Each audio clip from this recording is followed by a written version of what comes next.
नमस्कार, भारत लाइव देख रहे हैं आप। मुकेश सहनी को मंत्री पद से बर्खास्त करने के बाद अब ये चर्चाएं काफ़ी तेज हो गई है कि वीआईपी का जो हाल हुआ है, अब जो है अगला दल कौन सा होगा।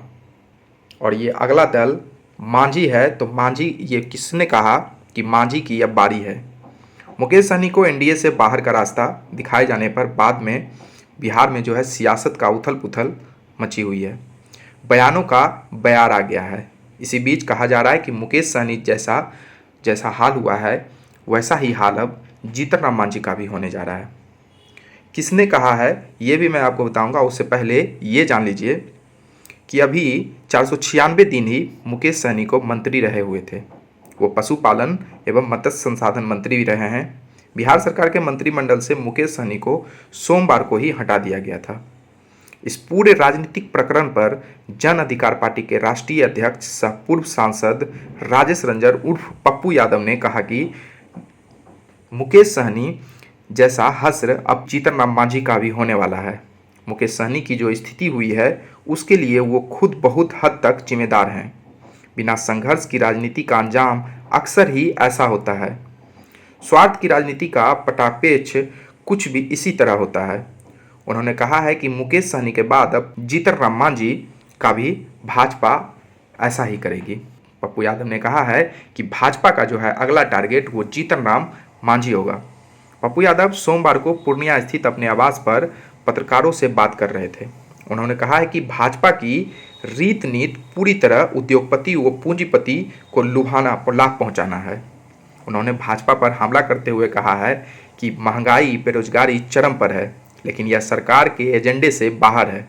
उन्होंने कहा है कि कांग्रेस सदा से सर्वहित की राजनीति करती रही है। कांग्रेस की तारीफ में उन्होंने कहा है कि आज देश में अगर कुल 1700 विधायक भाजपा के हैं तो 750 विधायक कांग्रेस के हैं। देश की बुनियादी ढांचा व अर्थव्यवस्था कांग्रेस की देन है। शिक्षा संस्था से लेकर कई सुरक्षा को लेकर कांग्रेस पर उठाए कदम से भाजपा एक कदम आगे नहीं बढ़ पाई है।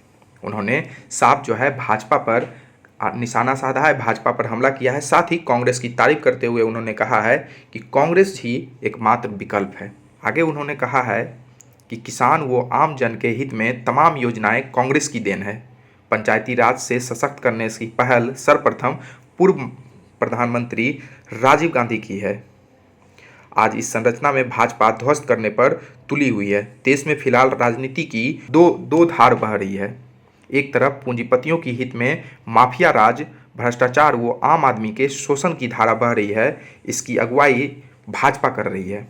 दूसरी धारा ईमानदार राजनीति व सर्वहित की धारा है, जिसकी अगुवाई कांग्रेस कर रही है।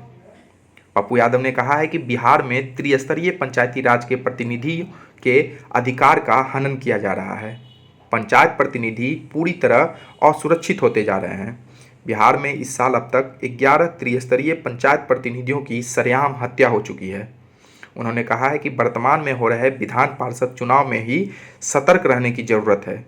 पंचायत प्रतिनिधियों को धन बल व बाहुबल से लोहा लेते हुए कांग्रेस द्वारा हर जगह दिए गए स्वच्छ छवि की प्रत्याशियों के समर्थन में वोट करना चाहिए, ताकि सदन तक उनके हक की आवाज़ बुलंदी से पहुंच सके। फिलहाल इस खबर में इतना ही। देखते रहिए भारत लाइव। अगर ये वीडियो पसंद आई और वह बिहार के राजनीति और बिहारियत से सरोकार रखेनी तो सब्सक्राइब बटन दबा के चैनल के सब्सक्राइब कर ली। ओजे एगो घंटी बा, ओकरा बटन दबा देला से कुल सटीक और मारक खबर रुआ मुफ्त में मिल जाई। अगर रुआ पत्रकारिता के हमनी के नया प्रयोग में सहयोग कर चाहतानी तो ज्वाइन बटन दबा दी। पेटीएम नंबर नोट कर ली 9386816700। धन्यवाद।